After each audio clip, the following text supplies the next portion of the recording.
네, 이번에는 이 내용을 취재한 김학준 기자와 이야기 나눠보겠습니다. 김학준 기자. 네, 앞서 리포트에서 본 것처럼 4월에 공중보건의가 대거 전역을 하게 됩니다. 이 농어촌 의료가 그야말로 비상인 상황이라고요.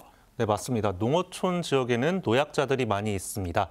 이들이 시내에 있는 병원에 가려면 오랜 시간이 걸리기 때문에 그만큼 공중보건의에 대한 의존도가 클 수밖에 없습니다.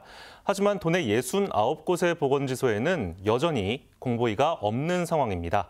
앞서 보신 것처럼 정읍시 북면 보건지소의 경우 이 공보의 1명이 이반 보건지소까지 담당하고 있는 실정입니다. 공보의들이 순회 진료를 통해서 그 공백을 메우고 있는 건데 그러다 보니까 이 공보의들의 피로도가 높아지고요. 또 안정성이 떨어지면서 의료 서비스의 질이 저하되는 것 아니냐는 우려와 함께 지역 주민도 제때 진료를 받지 못하는 상황이 종종 벌어지고 있습니다. 여기에 대해서 올해 도내 공보의 100명이 전역을 하게 되면 이 공보의가 없는 보건지소는 더욱 늘 수밖에 없게 됩니다. 네, 이렇게 되면 이제 공보의를 충원을 해야 하는데 이 충원이 상당히 어려울 거라는 전망이 있다고요. 네, 맞습니다. 전북자치도는 우선 정부에 144명의 공보의를 신규로 충원해달라고 요청했습니다. 하지만 오는 4월 전국적으로 1000명의 공보의가 전역하는 것과 비교해 올해 정부가 뽑는 인원은 784명에 그치고 있습니다.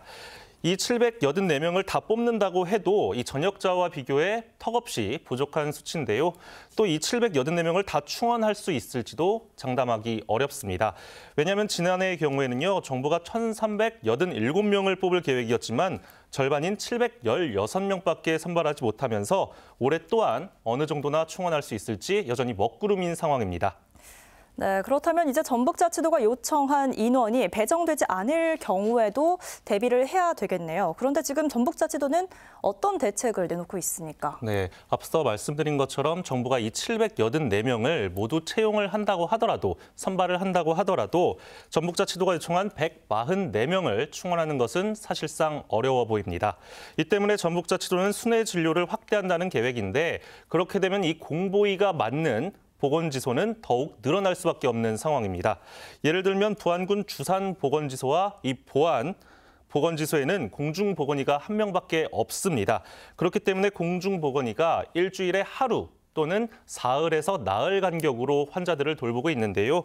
그렇기 때문에 하루빨리 공보의가 충원되지 않는다면 그 간격이 더 길어질 수밖에 없고요. 그 피해는 자연스럽게 고스란히 지역 주민들에게 돌아갈 수밖에 없습니다. 전북자치도는 상급병원에 파견된 공보의들을 복귀할 수 있도록 정부에 요청한다는 계획이고요. 또 자체적으로 의사를 충원하는 방안도 검토하고 있지만 앞으로 다가올 이 지역 의료 공백 사태에 대한 대책이 될지는 여전히 물음표가 뒤따르고 있는 상황입니다. 네, 오늘 이야기 여기까지 듣겠습니다. 김학준 기자 수고하셨습니다.